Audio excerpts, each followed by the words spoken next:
Este é o dia que o Senhor fez, nos alegremos nele. Bom dia, ótimo domingo para nós. Coisa boa é estar com o Senhor. Lu, bom dia. Aninha, senti sua falta, bom dia. Querendo ficar rouca, gente, vê se pode. Oi, Sol. Tudo bem? Oi, Edna, tudo bem? Recebi sua mensagem, viu? Vou responder. Ontem eu comecei, mas não dei conta. Tava tão cansada ontem, gente. Foi um dia tão corrido. Não dei conta de responder. Mas vou responder, tá? Bom dia, bom dia! Domingo, hein? Hoje é o 28º dia que nós estamos reunidas nesse treinamento. Gente, que coisa boa, né? Eu aprendi tanto nesse treinamento, fui tão acrescentada. Vocês não têm ideia do quanto a minha vida nestes 28 dias modificou. Modificou não, se transformou. É muito poderoso isso que nós estamos vivendo. Hoje nós vamos fazer a intervenção do vitimismo.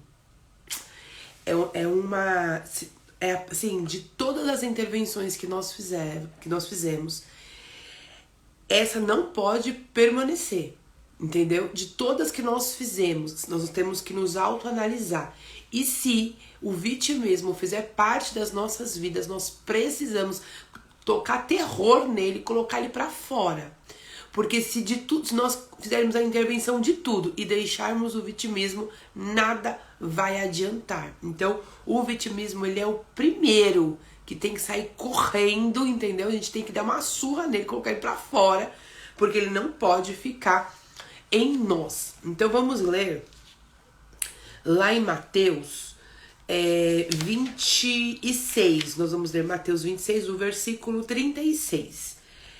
Esse treinamento nós estamos trabalhando para ficar cada dia mais parecida com Jesus. Não sei se você percebeu, mas nós ficamos no Evangelho durante todos esses dias. Estamos no 28º dia, 28º dia, e em todo o tempo nós nos mantemos ali nos Evangelhos. Nós nos mantemos ali aprendendo com Jesus. Né? Nós estávamos ali aprendendo com Jesus. Foi o que Jesus fez, foi a atitude que ele teve, foram as pessoas que foram perto dele, foi o que ele falou para aquelas pessoas. Nós pegamos as características que nós enxergamos em Jesus nesses 28 dias e nós compartilhamos aqui. Isso foi intencional, porque nós temos que ser modelados, né, com Jesus. Ele deve ser a nossa referência. Nós amamos muitas pessoas, admiramos muitas delas, mas a nossa referência nunca vai ser as pessoas, sempre vai ser Jesus. Então nós pegamos aqui características, palavras, situações que aconteceu com Jesus, próximo a Jesus, como Jesus falou, o que Jesus enxergou, por que Jesus falou com aquela pessoa, né? Por que ele deu aquela resposta? Então tudo tem um porquê por trás.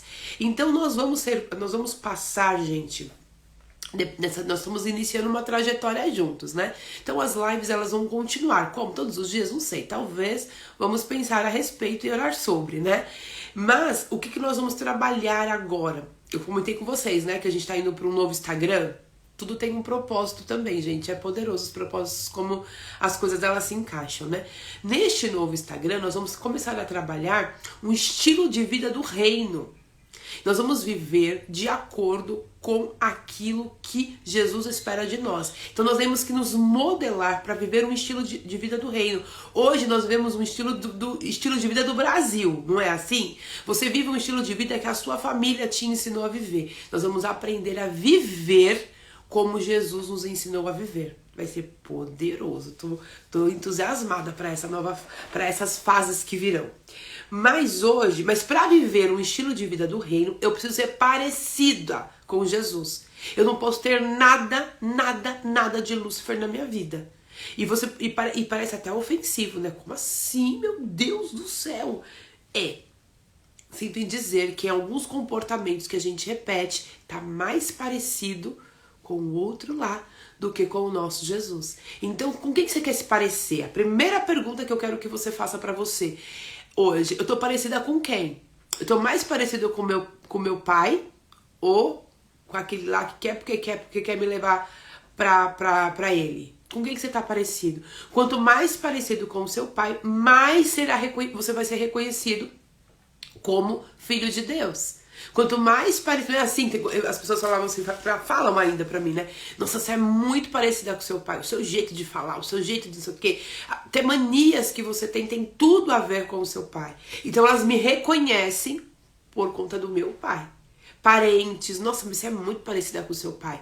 Então é assim que tem que ser. Nós temos que ser parecidos com o nosso Pai Celestial. As pessoas precisam olhar para nós e ver Deus em nós. Nossa, eu nunca li a Bíblia, mas se eu lesse a Bíblia, teria um personagem lá igual você. Você é muito parecido com Jesus. Meu Deus do céu.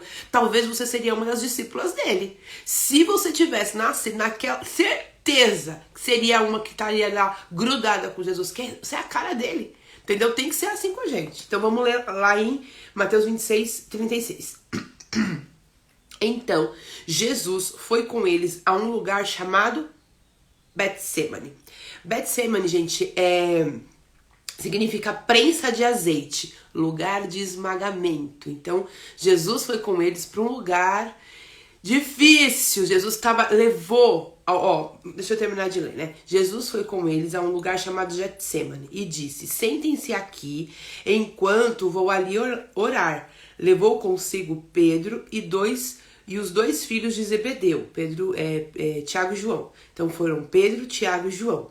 E começou a ficar triste e angustiado. Minha alma está profundamente triste, a ponto de morrer, disse ele. Fiquem aqui e vigiem comigo. Olha só, Jesus estava muito, muito mal, estava ruim, triste, porque estava chegando o dia da sua crucificação. E ele não queria não, viu, gente? Assim, a gente acha que Jesus foi saltitante pra cruz. Não foi, não. Ele não estava muito afim de ir, não. Porque ele estava aqui encarnado como homem. E as dores que ele sentia eram dores semelhantes às nossas. Então imagina você saber que você vai morrer. Você saber que você vai sofrer. Como é que você fica? Você fica feliz? Vou sofrer, que legal. Não. A alma dele, ele disse aqui, ó. Fiquem aqui. Vigiem comigo. Minha alma está profundamente triste a ponto de morrer. E levou lá os seus 3 amigos. Os 3, Pedro, Tiago e João, eram os mais próximos. Você não tem sempre alguém mais próximo a você? Alguém que você confia, alguém que você fala, alguém que você tá lá mais pertinho de você, né? Alguém que tá lá mais pertinho de você, são essas pessoas que você conta. Mas Jesus fez isso, contou com os 3. Só que aconteceu? Ele avançou um pouco, ele só queria a companhia, gente. Às vezes a gente não quer que ninguém fale nada. Às vezes a gente não quer que ninguém resolva o nosso problema. A gente só quer companhia. Jesus só queria companhia. Mas aí ele falou: fica aqui. Eu só quero saber que vocês estão aqui.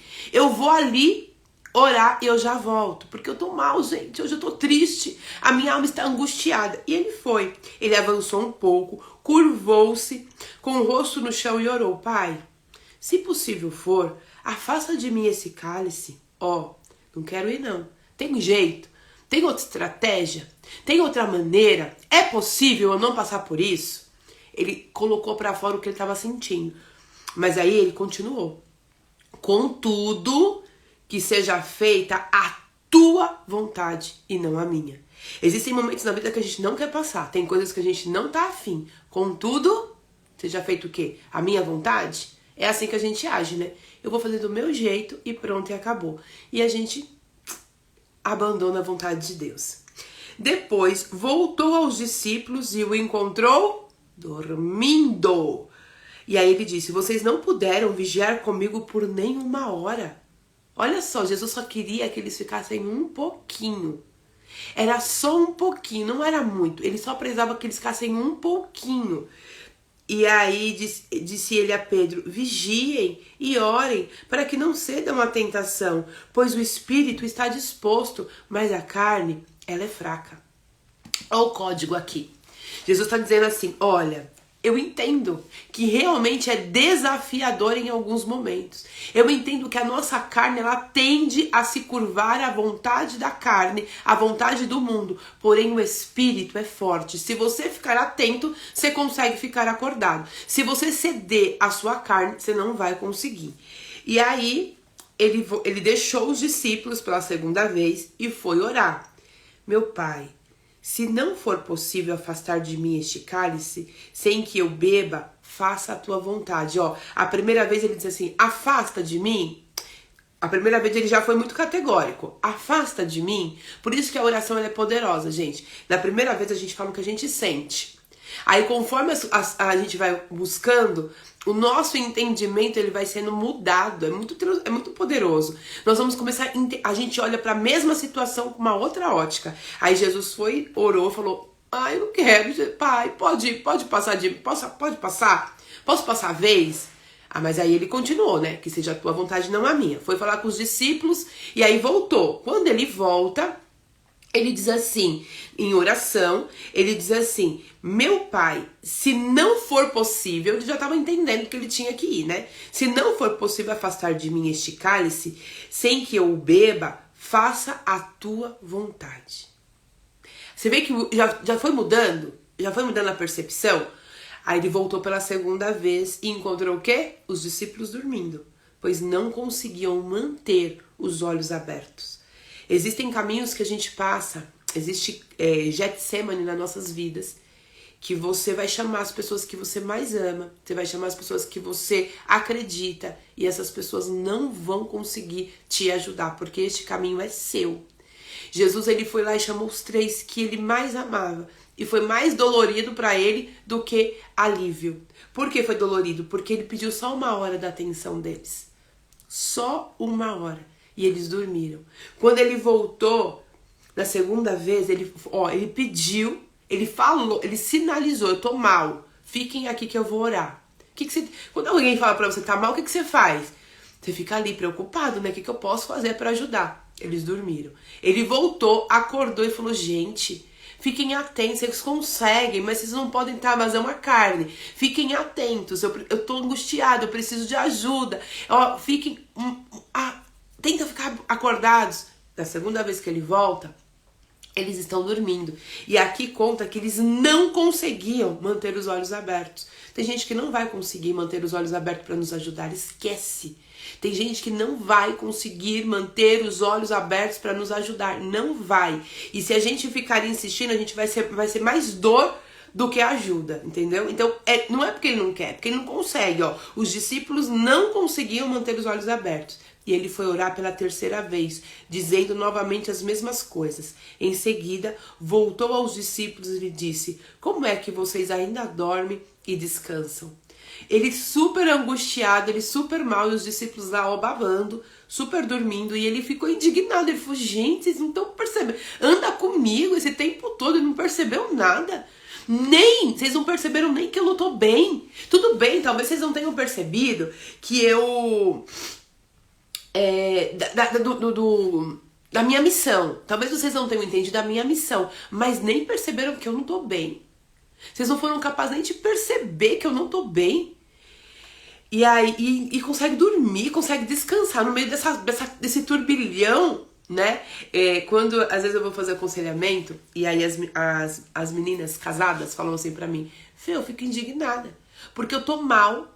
Eu fico indignada, Fê, porque eu tô mal, eu tô ali agonizando, o meu filho não veio pra casa, não tenho dinheiro pra pagar as contas. Quando eu olho pro lado, meu marido tá babando. Eu não aceito isso, eu acho o fim. Ele tinha que ficar acordado comigo. Existem caminhos que só nós fomos chamados a percorrer.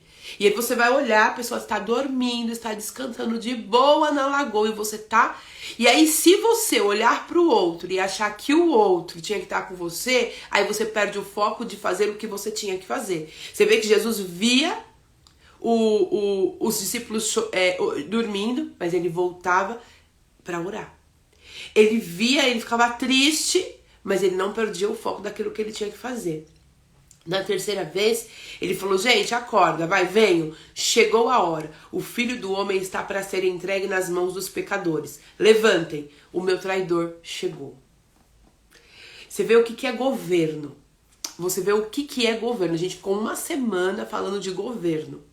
O que é governo, gente? Ele estava triste, os amigos dele não o ajudou, o pai dele não afastou o cálice, ele estava para cumprir uma missão árdua, ele exortou os discípulos, ele pontuou que ele não estava legal, mas ele entendeu que aquele momento era no momento de agir. Ele não podia ficar lá chorando, não, ele tinha que agir. E aí ele falou, gente, ok, não ficou, né? Fiquei sozinho, venci, mas agora levante.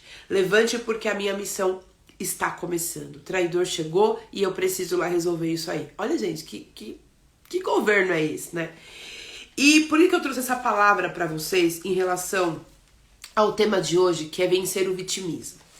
Porque Jesus, ele poderia ter se colocado, né, como vítima naquele momento, ter parado tudo, ter chorado, porque ele estava prestes a morrer, ele estava ali com os seus 3 amigos, seus amigos não deram a mínima pro sofrimento dele, ele estava numa missão, estava ali começando a missão dele, que era realmente cumprir o propósito a qual ele veio para a terra, que era morrer por nós, ele estava angustiadíssimo, e ele poderia usar várias justificativas para parar no meio do caminho.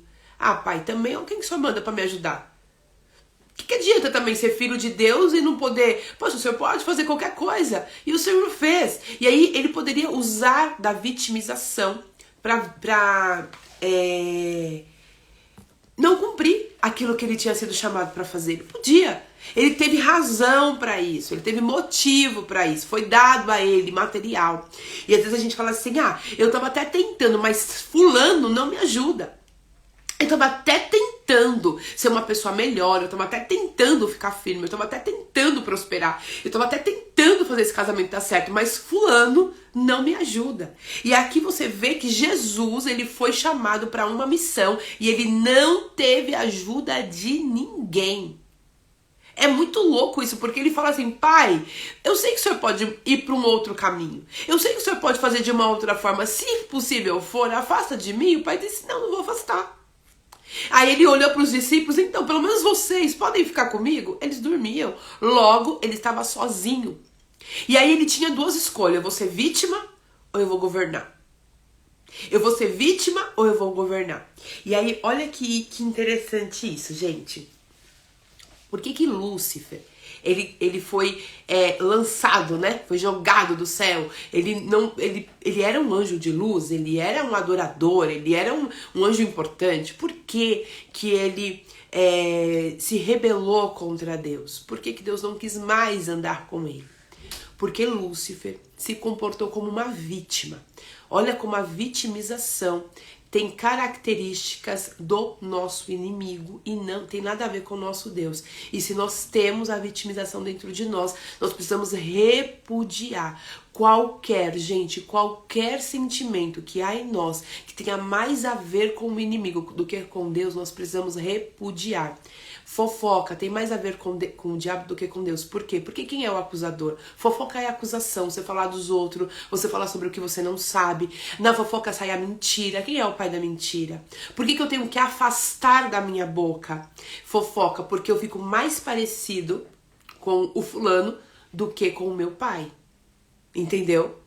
Por que o medo não tem a ver com o meu pai? Porque eu não vejo em nenhum momento Jesus e o meu pai agindo assim. Logo, quem tem medo? Quem a gente fala assim, sai agora, e ele sai correndo? Quem é que tem medo? Quem é que tem medo do poder de Deus aqui? Quem é? Quando a gente fala assim, quando você vê a atuação e você usa autoridade e você fala, sai! Quem é que sai correndo? Quando eu tenho medo, quando eu dou espaço pro medo, eu fico mais parecido com quem eu não deveria do que com o meu pai. A inveja. Quem é que teve inveja? Quem é que invejou o trono? Por que eu não posso querer o que não é meu? Por que eu não posso ser rebelde? Quem foi o desobediente? Quem foi o insubmisso? Então existem características que existem em nós, tá? que existe em mim, o dia que eu descobri que existia em mim característica que estava mais me assemelhando ao inimigo do que ao meu pai, eu entrei em pânico. Eu fiquei, não, eu não aceito isso, eu não aceito. Olha, foi ali que eu destravei em várias coisas da minha vida. Eu já vou avisar pra vocês que eu vou passar o horário hoje, porque eu não vou conseguir falar tudo em 1 minuto, porque são 7h20. Quando eu descobri que existia coisas em mim que estava mais semelhante a Lúcifer do que com o meu pai, que estava mais semelhante ao inimigo, eu paniquei. Eu paniquei, gente. Eu falei, não, parecido com ele não, porque nós somos parecidos com quem nós andamos. Você consegue entender isso? Se eu começar a andar com a Ana, eu vou começar a ter jeitos dela. Sabe quando você fica muito grudado com a pessoa? Até o jeito de falar você pega. Né? Até o jeito de você falar, vícios de linguagem, maneira de fazer as coisas. Às vezes você tá num grupo de amigos, você fala, nossa, todo mundo é igual aqui nesse grupo, né? Todo mundo fala, gosta das mesmas coisas, se vestem meio que parecido, todo mundo fica igual. Com quem que eu tô andando? Com quem que eu tô me assemelhando? Com o meu pai ou com o inimigo? Olha que coisa. Eu tô parecida com quem? Sabe como nasceu a vitimização? Foi num dia em que Lúcifer se achou inferior, prejudicado. Olha o trono, olha quem ele é. Eu sou bom também e eu não tenho tudo isso e não sei o que. Por causa dele eu não tenho. Ele tem tudo e eu não tenho nada. E aí ele começou a se sentir inferior, diminuído. Ele começou a ter pena de si mesmo, sabe? Comiseração, pena de si mesmo. E aí ele falou, eu preciso fazer alguma coisa. Eu preciso fazer alguma coisa. Eu não, o sentimento que entrou no coração dele foi que ele era menor, ele precisava ser semelhante. Eu não aceito ser menor, eu preciso ser semelhante. Porque ele estava se sentindo inferiorizado, vítima. Ele era a vítima do céu. Ah, sou eu que... Não. Quando eu me coloco em situação de vítima, eu digo que o mundo conspira contra mim. Eu digo que as pessoas conspiram contra mim. Eu digo que eu não dou certo por causa das pessoas. Eu não brilho mais por causa das pessoas. Tá tudo ruim na minha vida por causa das pessoas. E nós vemos aqui através de Jesus. Aquilo que eu preciso passar, eu não vou ter ninguém comigo. E eu não posso me sentir vítima por isso. Eu não posso me sentir vítima porque eu não tenho o apoio que eu achava que eu deveria ter, que eu merecia ter. Jesus merecia ter um apoio melhor dos discípulos. Ele merecia, gente. Era questão de mérito. Tudo aquilo que ele fez até aquele momento com os discípulos, eles tinham a obrigação de ficar com os olhos arregalados, chorando com Jesus, clamando ao Pai com Jesus. Ele tinha a obrigação, mas não foi assim. E Jesus fez o quê? Ele ficou lá se sentindo dó de si mesmo. Eu fiz algumas anotações de uma aula que eu participei que eu achei maravilhosa. A autocomiseração é sentir pena de si mesmo de forma excessiva. Jesus ficou chateado. Ele foi lá 3 vezes. Ele falou, poxa. Mas ele chegou uma hora que ele falou, não posso entrar nessa vibe aqui não. Eu não posso ficar nessa aqui não, eu preciso reagir. Eu não posso deixar que esse sentimento me domine, porque se me dominar eu não vou cumprir aquilo que eu tinha que fazer. Então não pode ser excessivo. Às vezes a gente fica chateado mesmo. É normal ficar. Estranho seria se não ficássemos. Ou seja, é o quê? Né? Tipo, não tem sentimento, mas de forma excessiva, não. De forma excessiva não pode. É um estado de autocompaixão exagerada, na qual a pessoa se concentra nas suas próprias dificuldades de forma exagerada, uma visão negativa de si mesmo. Quando Lúcifer foi lá rebeliar, quando ele começou a se rebeliar, é que ele teve uma visão negativa dele. O que eu sou não é o suficiente. O que Deus me deu não é o suficiente. Eu preciso de mais. E aí começa. A gente acha que o que motivou ele a fazer aquilo é a soberba, né? É o orgulho. Mas uma pessoa que ela precisa ser maior, sabe aquela pessoa que precisa te humilhar, aquela pessoa que precisa mostrar que é ela, é porque na verdade dentro dela há uma inferioridade tão grande que para se sentir poderosa, ela precisa se impor e te humilhar. Porque se ela não fizer isso, ela não está se sentindo bem.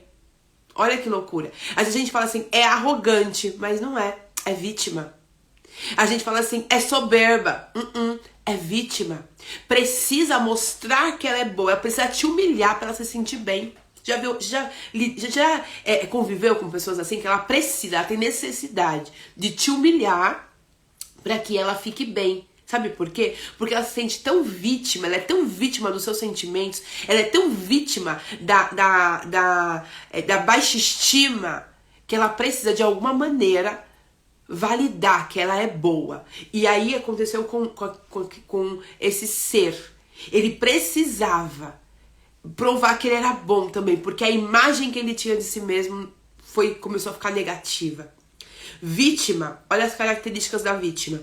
É ciumenta, insegura, ela sempre acha alguma coisa para responsabilizar alguém, sempre culpa alguém, sempre se sente ofendido, sempre terceiriza a responsabilidade. A culpa é do fulano, a culpa é do Beltrano. Se não fosse ele, vive no seu próprio mundo, acha que tudo gira ao seu redor. Se Jesus falasse assim, eu sou filho de Deus, o mundo tem que girar ao meu redor, o que aconteceria com ele? Ele ia falar, partiu o céu. Partiu o céu, não quero saber de vocês não. Só que ele entendia que não era sobre ele.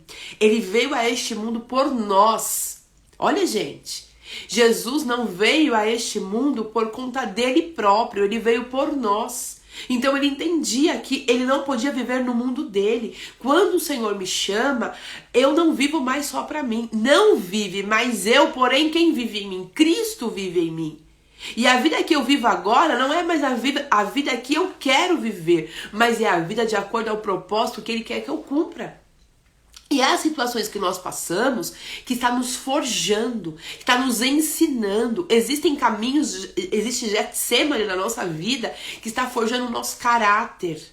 Que nós precisamos confiar somente na ordem do Senhor. Existem momentos que o próprio Pai, ele vai se silenciar. E ele vai falar assim, deixa eu ver se ela aprendeu direitinho. Foi 28 dias que eu ensinei. Foi 31 dias que eu ensinei. Deixa eu ver o que ela aprendeu.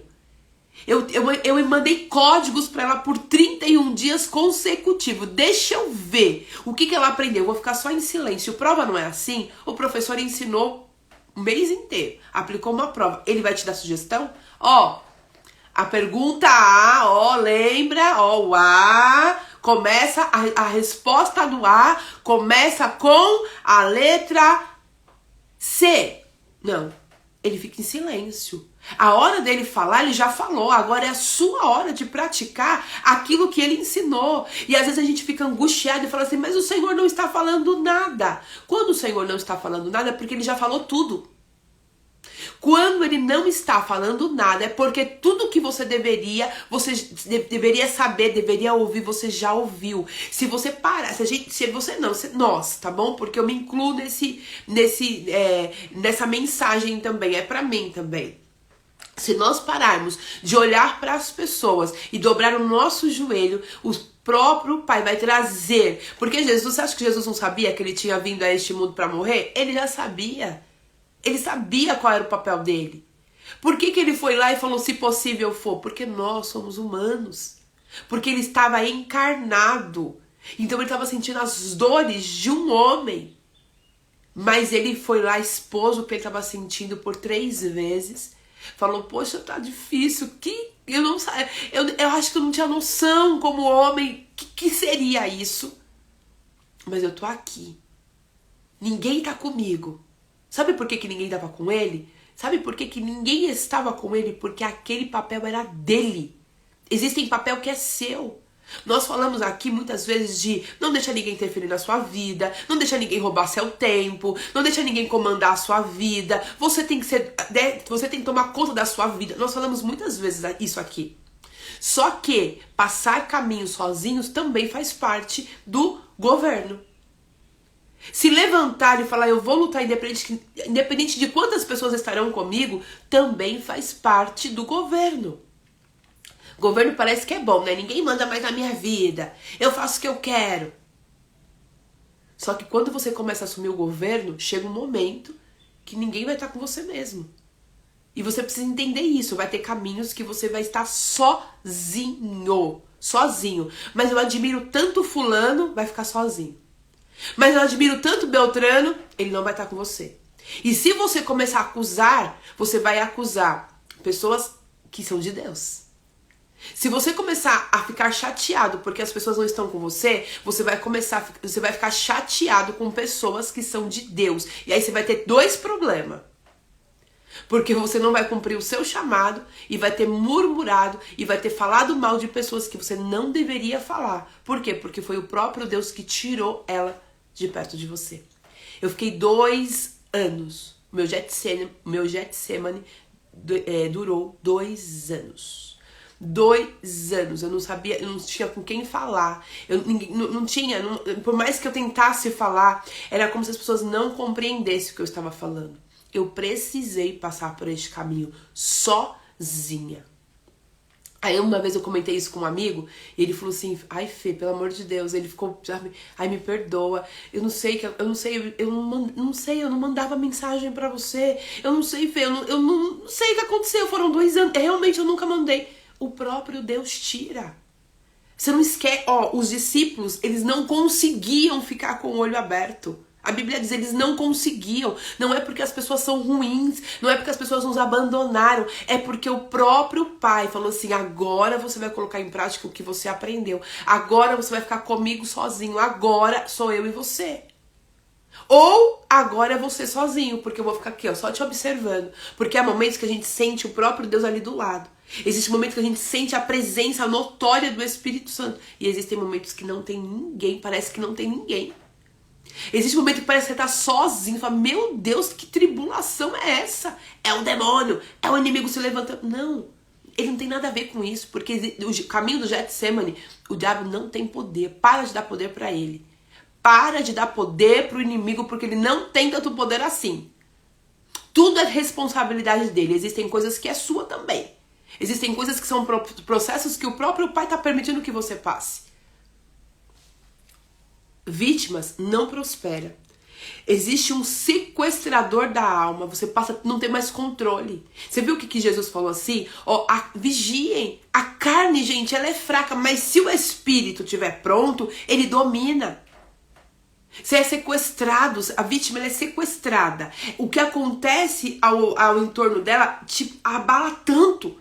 Abala tanto que ela é sequestrada. Ela perde o poder de raciocínio. Toda desculpa que damos, toda vez que nós damos desculpa para alguma coisa, nós nos tornamos uma vítima. Não consigo porque, não dá porque. Se fosse, mas também a minha vida é muito difícil. Mas também olha quanto que eu ganho. Mas também porque você não conhece a minha vida. Fernanda, você falar isso pra você é fácil falar isso, né? Olha a sua vida como que é. É muito fácil falar isso pra você. É muito fácil pra você falar isso. Eu tenho as minhas lutas, você com a sua, cada um com a sua, meu filho. Não tem nada a ver com isso.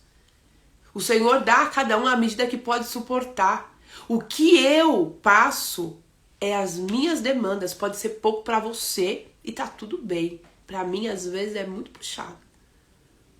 Então, a gente não pode se sentir vítima do sistema. Porque a política. Não, mas também porque se tal...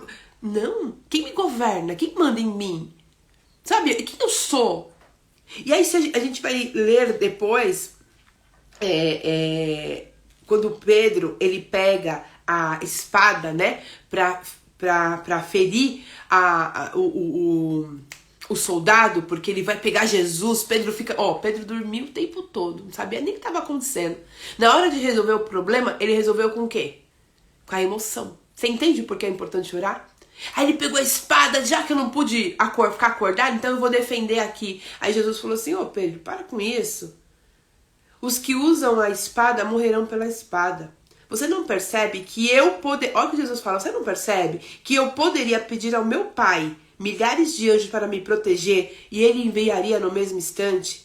Se eu fizesse, porém, como se cumpririam as escrituras que descrevem o que é necessário que agora aconteça? Olha, gente, olha que governo.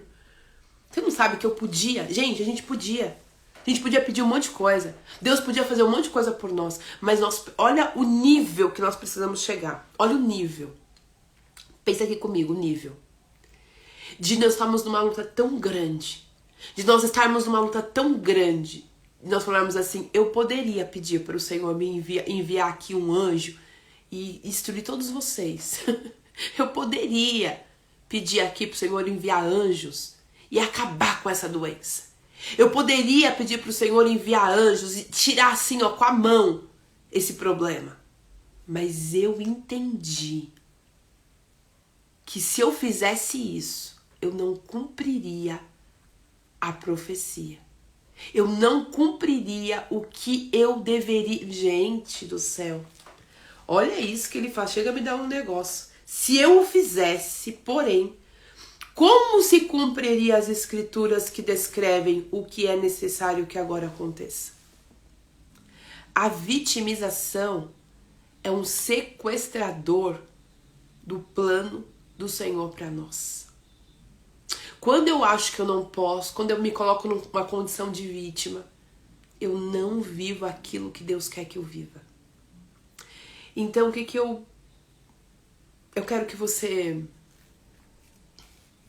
faça? Que você se perceba quem você está mais parecido. As lutas que você enfrenta. As lutas que você enfrenta, como que você lidar com elas? Você se sente vítima? Você mais chora do que louva, do que agradece? Você fica mais triste na vida do que feliz? Eu tenho uma amiga maravilhosa, Amanda. Inclusive, eu vou fazer o casamento dela no mês que vem. Olha que honra. E a Amanda passou por tantos desafios, gente. Vocês não têm ideia da quantidade de desafio que a Amanda passou. Depois, eu até falei pra ela, eu falei, amiga, depois que passar seu casamento, a gente tem que fazer uma live pra você contar um pouquinho da sua história. Porque a Amanda, ela me inspirava, gente. Às vezes eu tava em cima de uma cama, nem tinha tantos motivos assim pra... Eu tô chorona, né? Nem tinha tantos motivos assim pra eu estar ali. Eu sabia que eu estava me vitimizando. Eu fiquei ali 2 anos sendo vítima. E porque eu dizia, mas também porque fulano aconteceu isso, fulano fez isso comigo. Eu tava muito bem. Olha o que aconteceu. Olha o que me falaram. Olha o que tiraram de mim. E eu fiquei ali vítima, 2 anos sendo vítima. E a Amanda na maior perrengue, passando várias coisas. E ela me mandava mensagem, e ela falava assim, amiga, estou no parque, eu vou caminhar agora, amiga, meu céu tá lindo. E ela nem sabia. E eu com as janelas fechadas, tudo escuro no meu quarto. E ela falando, amiga, agora eu vou sair, agora eu vou fazer tal coisa, eu tô indo viajar. Eu recebi um diagnóstico, ela recebeu um diagnóstico de câncer. Olha, eu dando spoiler da vida dos outros. Mas aí pra edificar a sua vida, ela recebeu um diagnóstico. E ela comprou uma passagem e ela foi pra Portugal. Ela falou, eu não vou deixar esse diagnóstico me governar. Eu não sou vítima. Ela foi, ela viajou, ela foi sozinha, ela aproveitou, ela mandava fotos. Eu em cima de uma cama depressiva, angustiada, me vitimizando, sem nenhum diagnóstico. E ela com diagnóstico. Vivendo, porque ela falou, eu não aceito ser vítima. Eu simplesmente não aceito ser vítima. E aquilo que eu olhava pra ela e falava, como ela consegue? Como ela consegue? Meu Deus do céu, como que ela consegue? Ela consegue reagir assim, que loucura! Como que ela consegue? Ela consegue porque ela não é vítima. Quem é vítima não consegue. O diagnóstico mata. Só o diagnóstico, não começou nem o tratamento. Recebeu o diagnóstico. Quantas pessoas, gente? Tá vivendo bem, recebeu o diagnóstico, morre. A separação mata. O casamento mata. O filho. Queria tanto, agora já não consegue mais lidar. Tá trabalhando. No seu trabalho não tá bom. Aí fica desempregado. Também é porque o chefe mandou embora. Tem dinheiro, é porque tem dinheiro, todo mundo fica em cima dele. Não tem dinheiro, ninguém ama ele porque ele não tem dinheiro. Sempre tem uma desculpa, ele sempre se aprisiona ao vitimismo. Vitimismo é característica do outro lá que a gente não quer. Governo é característica do nosso Pai. Jesus nos ensinou isso. Olha, gente, ele vai, eu fico impressionada, de verdade. Venham, chegou a hora. O Filho do Homem está para ser entregue às mãos do pecador. Levanta, levanta, levanta. Vamos, o meu traidor chegou. Ele estava, uns minutos atrás. Isso aqui aconteceu. A Bíblia, às vezes, você vira um capítulo, passou não sei quanto tempo, né? E você acha que aconteceu na sequência. Isso aqui aconteceu na sequência. Tem história que a gente lê que passou muito tempo e a gente acha que só foi o virar da página, já a história mudou. Ana, né? Parece que Ana orou um dia, no outro dia estava com Samuel. A nossa impressão ao ler parece que é... Porque passou só um capítulo, passou só 2 capítulos, parece que é um dia, né? Não. E às vezes passou anos e a gente não sabe. A Bíblia não relata o tempo de algumas coisas, então a gente pensa que foi assim, rapidinho. Aqui não. Aqui foi na sequência. Orou uma vez, orou 2 vezes, orou 3 vezes, teve 3 recepção. Na terceira falou, não dá pra contar com vocês mesmo, mas levanta. Levanta aqui, não é por isso aí que eu vou parar de fazer, não. Aí daqui a pouco chega Judas, aí daqui a pouco Pedro vai e acaba com a orelha do Malcolm. Aí daqui a pouco Jesus fala pra ele assim, hello. Aí levam ele preso, aí começa a crucificação. Tudo na sequência. E em nenhum momento você vê ele se colocando como vítima. Nenhum momento você vê ele se defendendo, né? Você lembra quando falaram assim pra ele, você é mesmo o filho de Deus? Quem é você? Aí você é rei mesmo? Ele falou assim, eu não vou ficar me discutindo com vocês. Eu não vou ficar respondendo pergunta. Eu não vou perder meu tempo aqui, perder energia. Meu corpo já tá sendo crucificado, já tá doendo. Você acha que eu vou perder minha energia discutindo, explicando? Eu não vou falar pra quem não quer ouvir. Diz Bispa Sônia. Então, gente, vamos colocar vamos assumir o governo e cumprir a vontade do nosso Pai. Eu só fiz o dobro do tempo na live de hoje, 7h41, e eu encerro por aqui, pedindo para que você deseje ser muito parecido com Jesus e tirar tudo. Acaba hoje essa série da intervenção, mas acaba hoje aqui, mas na nossa vida continua. E a gente vai tirar de nós, a gente vai interferir a ação de tudo aquilo que nos faz mais parecido com o inimigo e colocar em nós. Nós vamos substituir. Tira o medo, coloca a coragem. Tira a vitimização, coloca o governo, entende? Não existe espaço vazio, não. Tira um e põe outro. Tira um e põe outro. Fechou? Beijo, até amanhã. E o nosso... Amanhã é um novo dia. Amanhã é um novo dia. Beijo, fiquem com Deus. Bom domingo. Amo vocês.